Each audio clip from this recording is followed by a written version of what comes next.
2, 1. 7 things you probably didn't know you need to know. I'm Jamie East and this is the Smart 7. Well, good morning everybody. It's Tuesday the 23rd of November and it's National Espresso Day. And a big happy birthday to Zoe Ball, Kelly Brook, Kirsty Young and Miley Cyrus.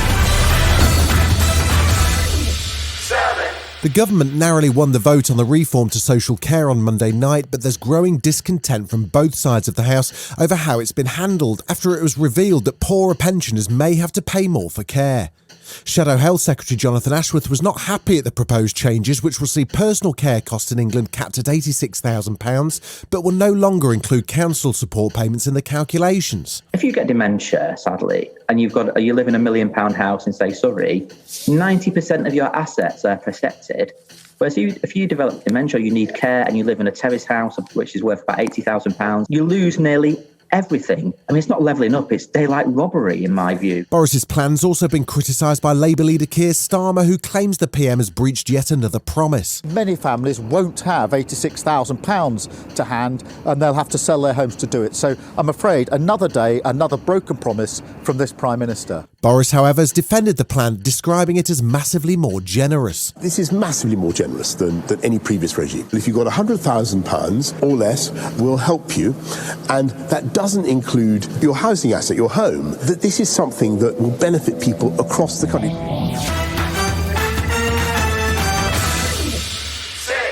The last few weeks have not been great for Prime Minister Boris Johnson, with rows over social care, the continuing row over Tory sleaze and rising migrant crossings. So the last thing he needed when he turned up at the annual CBI conference to give a speech to business leaders from across the country was for things to go off the rails. But boy oh boy did they. It started when he lost his place in the script. With fantastic broadband.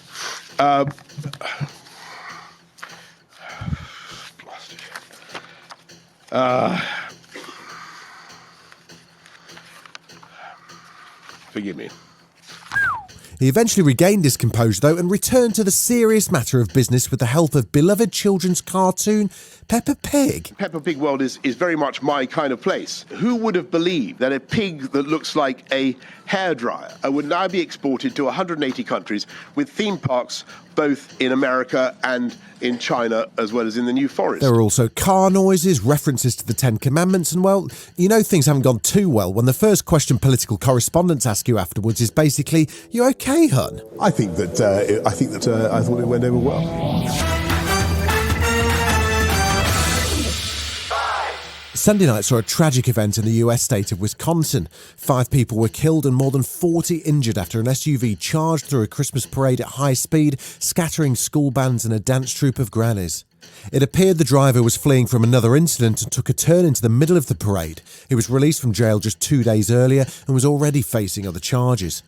US President Joe Biden expressed his sympathies for the innocent victims. Last night, the people of Waukesha were gathered to celebrate the start of a season of hope and Thanksgiving.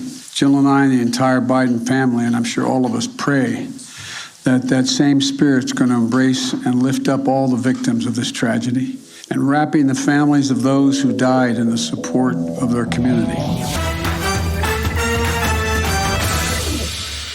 The funeral of Conservative MP Sir David Amos was held on Monday afternoon. The MP was killed last month during a constituency surgery meeting. Mourners said goodbye to the MP with a procession through his constituency, followed by a private funeral service. Former Conservative Minister Anne Widdecombe paid tribute to Sir David, saying his enthusiasm for the job was infectious. He was so interested in the people who came to see him in his surgery. It was never just a job to David. It was always something for which he had an intense enthusiasm.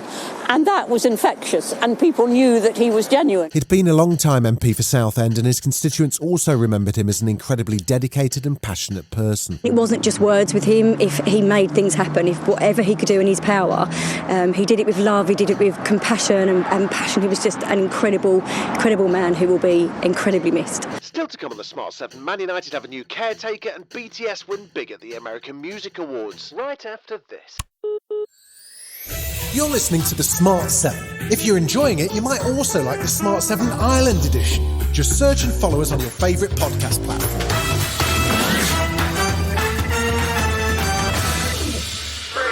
3, It was all change at Old Trafford on Monday as the new caretaker manager Michael Carricks took over for his first press conference ahead of tonight's critical Champions League game against Villarreal. He's only the caretaker as the club are currently searching for both an interim manager and full-time manager after Ole Gunnar Solskjaer departed on Sunday. Carricks prepared to give it his all in his temporary role, but he was frank about his emotions after Ole's departure. To see Ole unfortunately lose his job yesterday was tough for me. It was tough for a lot of people at the club. On the flip side, football's football and business is usual today in terms of we got a big game to prepare for tomorrow. And now it's the focus of flipping our minds and moving forward quickly.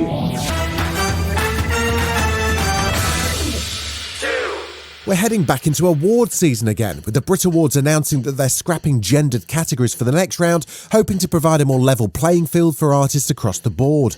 The 2021 American Music Awards took place in LA on Sunday night, hosted by Cardi B, and winners included Taylor Swift, Megan Thee Stallion and The Weeknd. The biggest winners were K-pop sensations BTS, who won Favourite Group and Favourite Song for Butter. Gracious as always, they were sure to thank their fans, the BTS Army, for their unwavering support. 7 boys from Korea, united by love for music, met the love and support from all the armies all over the world.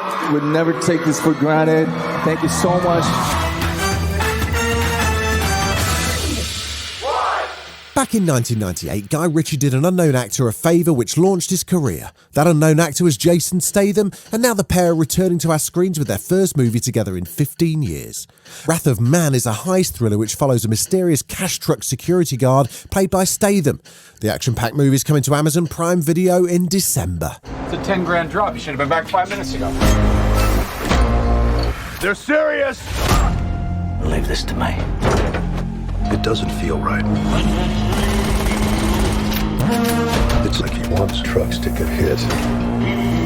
He's not a cop. He's not a cop.